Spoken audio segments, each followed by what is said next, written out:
Speaking of money, let's talk about a big money fight that's coming up before the close of the year. I'm in Miami for a certain reason. That was because Anthony Joshua and Jake Paul had a press conference. The two went back and forth. A lot of discussion as to how the fight would end, but a supremely confident Jake Paul in that he feels that a smaller fighter in the vein of Andy Ruiz is able to get under and deliver something big to trouble Anthony Joshua. What do you think about that being a possibility for the December weekend ending the 20th if that fight does materialize?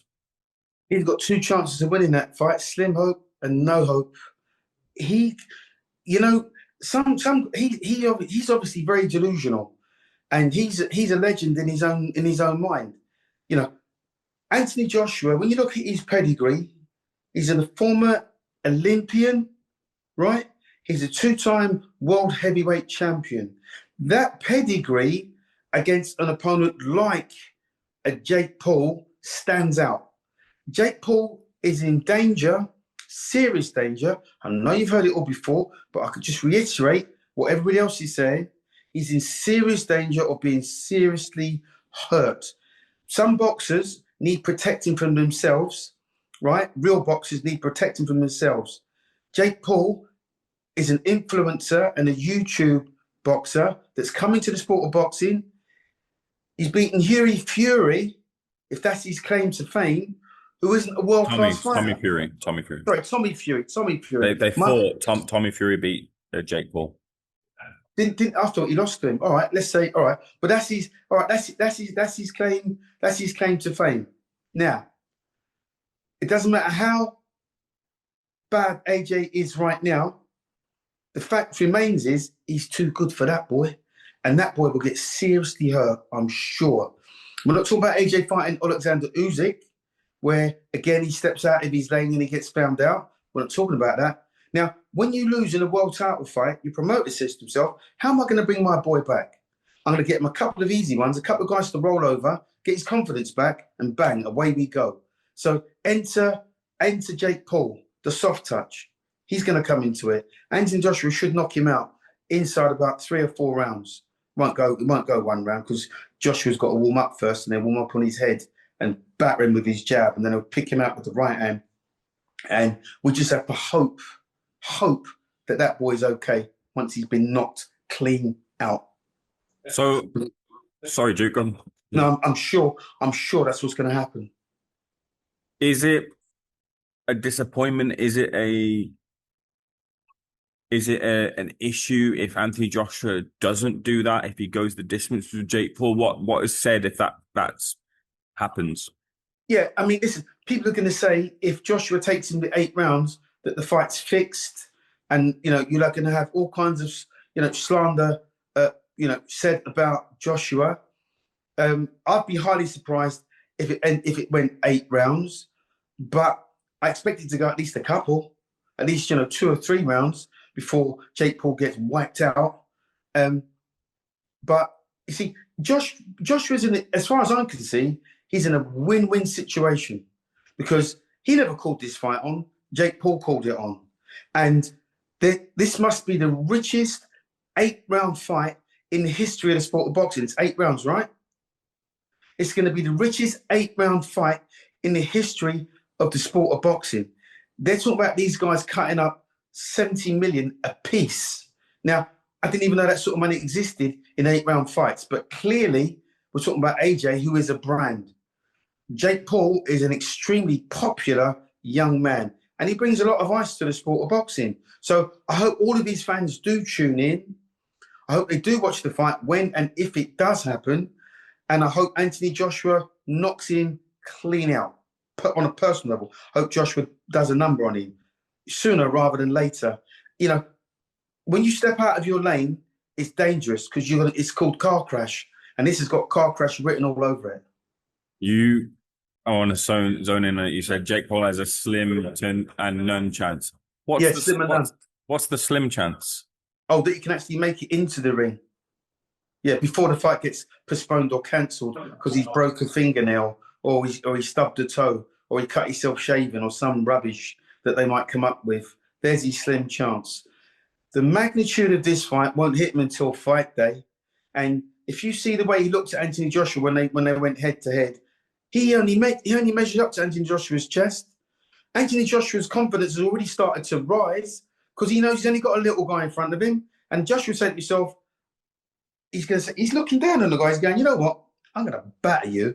And I like when Joshua talks confidence, talks so confidently, and rightly so, because he should batter this guy, and he will batter this guy and put this rubbish to bed.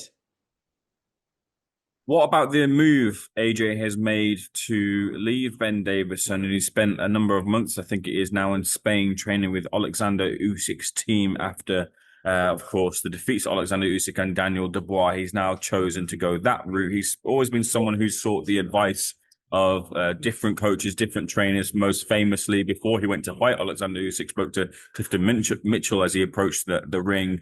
Do you think this is a good bit, the right choice for AJ for, of course, this Jake Paul fight, but more so for future fights, Tyson Fury fight going forward, which we might get next year? It's a great opportunity. It's a great chance. It's a great choice. You know, listen, AJ's looked, in my opinion, he's looked shocking, right? In his last several fights, he's looked shocking. Nothing but shocking. Now, it's clear the best coach AJ's had up until this point was Rob McCracken. When the wheels came off, he sacked him. Then he got Ben Davidson. Then the wheels come off and he sacked him.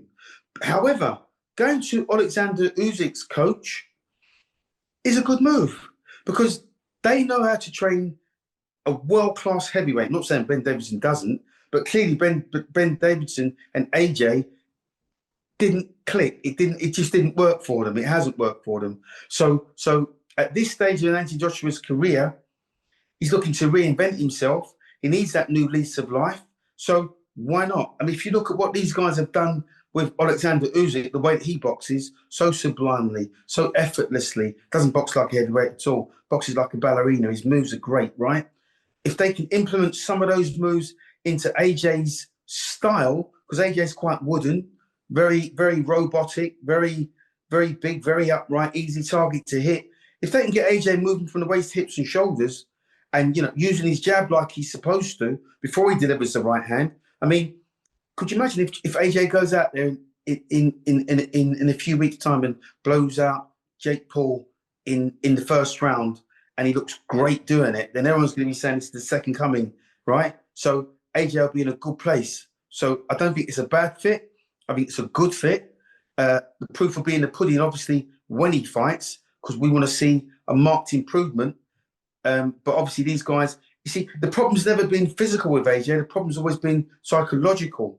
So, but these guys know how to talk to you properly, and they know how to massage your ego and tell you how great you are and bring you back to the fore and get you the right kind of sparring. Do you see what I mean? So I'm expecting AJ, not necessarily in this next fight, to look good. I think he will. But when he steps up again after this fight, Eddie Hearn's talking about him fighting in December, maybe again in February, March of next year.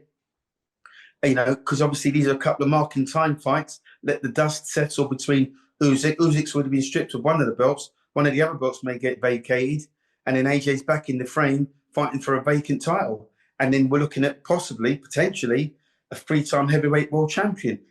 It's possible. This is what I want to get your expertise. And lastly, when you're active, when you're competing in your mid to late 30s and you're trying to add new facets to your game, is it possible? How difficult is it to change your style up when you've known so much for so long?